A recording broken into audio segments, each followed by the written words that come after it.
एक बार ब्रह्मा जी को जब प्रभु नारायण विष्णु जी के दर्शन हुए, उसका वर्णन श्रीमद् भागवत से सुनिए।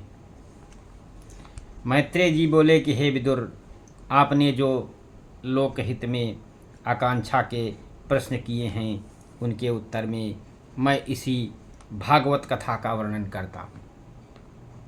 जिस समय यह जगत महाप्रलय के जल में डूब गया, उस समय से सैया पर श्री नारायण अकेले ही विराजमान थे। हजारों वर्ष जल में शयन करके भगवान अपनी काल रूपी शक्ति से संपूर्ण लोकों को अपने देह में लीन होते देखते रहे। लोक रचना के लिए भगवान के अंतर्गत जो अति सूक्ष्म रूप से स्थित था, वह रजोगुण से विद्ध होकर के नारायण की नास्य स्थान में भेदन करता हुआ कमल के रूप में उत्पन्न हो गया, जो अपनी कांति से उस जल में सूर्य के समान प्रकाश करता था। वो श्री नारायण की नाभि से उत्पन्न हुआ था। इससे उस कमल को आत्मयोनि कहते हैं।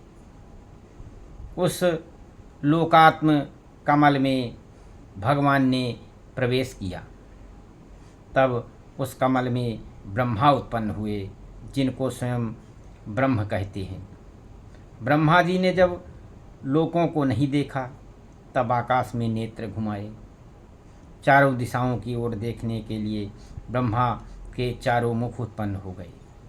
कमल पर विराजमान आदिदेव ब्रह्मा जी ने ना तो लोक तत्व रूप कमल को जाना, ना अपने आप को जाना कि मैं कौन हूँ।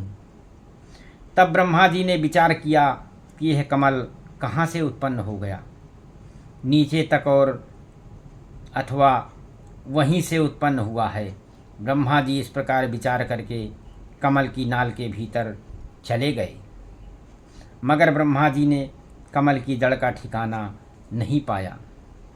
तब ब्रह्मा जी अपना मनोरथ पूर्ण न जानकर उल्टे लौटकर अपने स्थान पर आकर के समाधि लगा लिया और योग में स्थित हो गए। 100 वर्ष तपस्या करने से ब्रह्मा जी को ज्ञान प्राप्त हुआ और अपने हृदय के मध्य में उस प्रकाशित स्वरूप को देखा, जिसको उन्होंने पहले कभी नहीं देखा था। शेष शैया पर शयन कर रहे भगवान का ब्रह्मा जी ने दर्शन किया। इस प्रकार से जब जीव भी अगर तपस्या में लीन हो जाए, तो उसे भगवान के दर्शन शीघ्र ही प्राप्त हो जाएंगे। इसीलिए इस जीवन के अद्भुत क्षण का लाभ उठाइए और मनुष्य शरीर का, क्योंकि मनुष्य शरीर बहुत दुर्लभ है और मनुष्य शरीर आपको प्राप्त हुआ है, तो मनुष्य शरीर का लाभ उठा करके भगवान के ध्यान में मन लगाइए। और भगवान का ये ध्यान 1 क्षण 2 क्षण, जितने क्षण आपको मौका मिले, जितने समय तक आपको पूजा पाठ की मन से इच्छा हो, तब तक आप पूजा आराधना कीजिए और भगवान का मन में दर्शन करने का प्रयत्न करिए। आपको अवश्य भगवान की प्रेरणा प्राप्त होगी और आपके सारे कार्य तो बन ही जाएंगे। आपका मानव जीवन सफल हो जाएगा।